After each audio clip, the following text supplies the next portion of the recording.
वाडी गोद्रीत मराठा तरुणांना मारहाण झाली। दाखवा पत्र, तुम्ही कस काय अडवता गाड्या आमच्या? तुम्ही अडवता कस काय गाड्या? गाड्या अडवता कस काय? पत्र दाखवा आम्हाला, जिल्हाधिकाऱ्याचं पत्र दाखवा। आता सुरुवात कोणी केली? तुम्ही। शेवट मराठे करणार। खुद्द लक्ष्मण हाकेंनी मारहाण झाल्याची कबुली दिली, पण त्यामागचं खरं कारण काय? एखाद दुसरी चापट मारली असेल तेवढं सहन करायचं ना।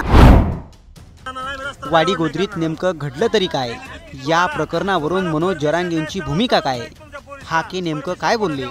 हे सगळे प्रश्न आणि त्यांची सविस्तर उत्तरे या व्हिडिओत मिळतील, म्हणून व्हिडिओ शेवटपर्यंत पहा आणि टाइम्स नाऊ मराठीला सबस्क्राइब करायला विसरू नका।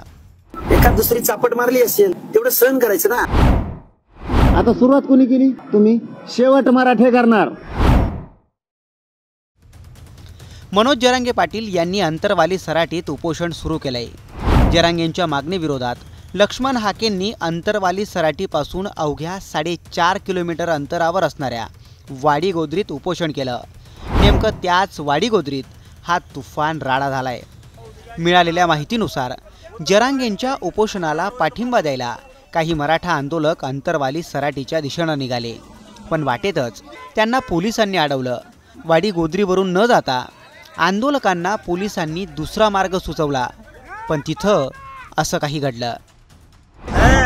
मस्त आदेश तुम्हाला मस्त आदेश, तुमचे आदेश काय नका सांगू आम्हाला, नाही आम्हाला सांगू नका, नाही ऐकणार आम्ही, एक बी नाही ऐकणार। काय केसेस करा तुम्हाला, आता ऐकणार नाही। आमचा माणूस मरण्याच्या दारात नाही, आम्ही ऐकायचं काय, आम्ही नाही ऐकायचं काय, नाही आम्ही येत रस्त्याने जाणार, आम्ही रस्ता डायव्हर्ट नाही करणार। मराठा आंदोलकांनी वाडी गोद्रीच्याच मार्गाने जाण्याचा हट्ट धरला। आंदोलक वाडी गोद्रीत दाखल झाले। नेमकं तिथंच मराठा आंदोलक आणि ओबीसी आंदोलक हे आमने सामने आलेत। आमने सामने येताच ओबीसींकडून जय ओबीसी तर दुसरीकडून एक मराठा लाख मराठाच्या घोषणा वाडी गोद्रीत चांगल्याच घुमल्या। नेमकं याच ठिकाणी ओबीसी आंदोलकांनी मराठा आंदोलकांना मारहाण केली असा आरोप खुद्द जरांगे पाटलांनी केलाय।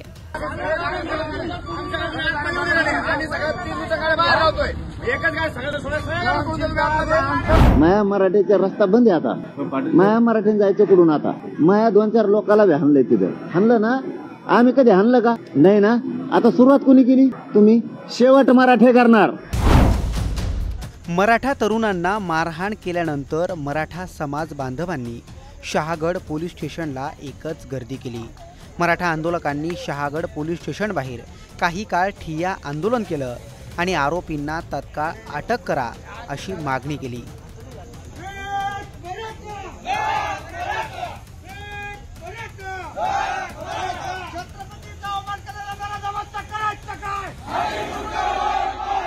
तीच मुलं दारू पिऊन आलेली होती, त्यांचा व्हिडिओ बघा, आमच्याकडे आहे। तोच माणूस म्हणतो की आम्ही दारू पिऊन आलोय। एखाद दुसरी चापट मारली असेल तेवढं सहन करायचं ना। अरे तू तर आमची घरं जाळलेत, काय काय केलंय तुम्ही? नाभिक समाजाच्या घरावर हल्ले करणारे तुम्ही, एक चापट सहन करा ना तेवढी।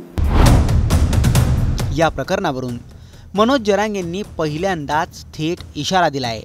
सुरुवात तुम्ही केली, पण शेवट आम्ही करू अशा शब्दात मनोज जरांगेंनी लक्ष्मण हाके आणि इतर ओबीसी नेत्यांना इशारा दिलाय। त्यामुळे आता मनोज जरांगे पाटील काय भूमिका घेतात? दोन्ही समाजात अधिक ताण निर्माण होतो का, की जरांगे पाटील सामंजस्याची भूमिका घेतील? हे पाहणंच महत्त्वाचं ठरणार आहे।